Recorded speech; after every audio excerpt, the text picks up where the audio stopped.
La beauté, c'est quand tu t'aimes toi-même, quand tu te sens bien. Par exemple, si on parle de la mode, porte ce qui te fait sentir toi-même. Voilà, pour moi, c'est très important.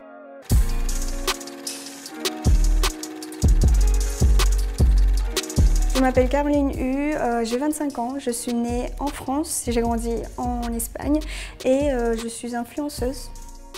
Je ne pensais pas du tout que j'allais devenir influenceuse parce que je ne savais même pas que c'était un métier à l'époque. Donc en fait, quand j'étais plus jeune, je voulais être chanteuse, actrice. Mais on va dire que ça n'a pas marché. J'ai fait un casting et ça m'a un peu traumatisée. Et puis l'influence est vraiment venue par hasard. Je faisais les photos pour le plaisir. Au début, je me rappelle, j'étais très timide parce qu'on me regardait, j'avais peur du jugement des gens. Je pense que j'ai beaucoup appris quand même avec ce métier. J'ai eu beaucoup plus de confiance en moi-même.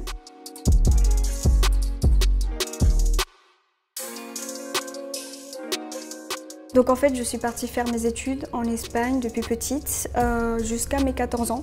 C'était très compliqué parce que justement le fait que je changeais d'école à chaque fois et de ville à chaque fois, ça fait que mes amis, au bout d'un an, on perdait contact. Donc pendant toute ma jeunesse, j'avais cette peur en fait de ne pas vraiment retrouver un groupe d'amis stable.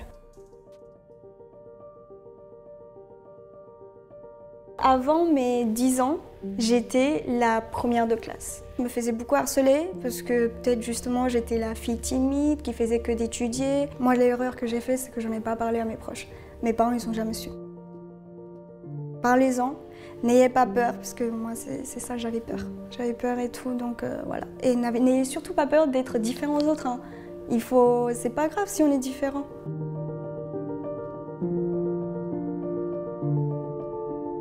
Après, je suis devenue de timide à extravertie, je sais pas, du jour au lendemain, comme ça.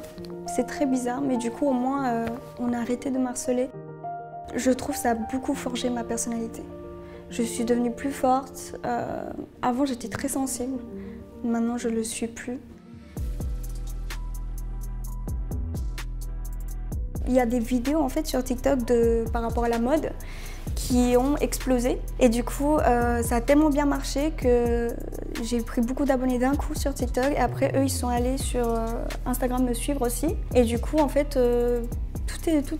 tout allait tellement vite, je sais pas, j'ai même pas compris. À chaque fois, je me réveillais le matin, je voyais les notifications, je voyais 1000 abonnés de plus. J'étais trop contente. Et après, petit à petit, j'ai osé demander donc une rémunération. Parce qu'avant, je ne savais pas. C'est un ami à moi qui était influenceur avant et qui m'a dit « Mais Caroline, t'attends quoi pour demander ?» Et moi, j'étais en mode « Mais depuis quand on peut gagner de l'argent avec une photo ?» On me demande souvent comment je fais pour devenir influenceur. C'est pas des maths. Au début, il y a aussi le facteur chance, faut pas oublier ça. Mais le facteur chance n'arrivera jamais si on travaille pas. Il y a beaucoup de stress mental. Ça, on n'en parle pas parce qu'on essaie un peu de montrer toute la partie jolie, tout est beau, tout est rose. Les gens, ils ont tendance à penser « Ah, t'es influenceuse, tu prends les photos en 2-2 et puis t'es payée, c'est bien, c'est facile. » Non, c'est pas facile. On n'a pas tout le temps des idées et quand on n'a pas d'idées, là, c'est bon, on commence à stresser. « Ah là là, j'ai pas d'idée, je fais comment? Ah, faut que je trouve une idée. Ah, aujourd'hui, j'ai pas posté. Ah, je fais comment? »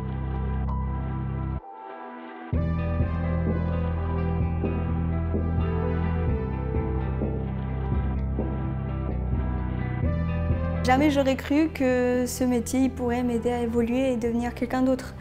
J'ai tellement pris confiance en moi, je sais pas, je me sens tellement mieux dans ma peau et franchement j'ai aussi beaucoup appris en général. Hein.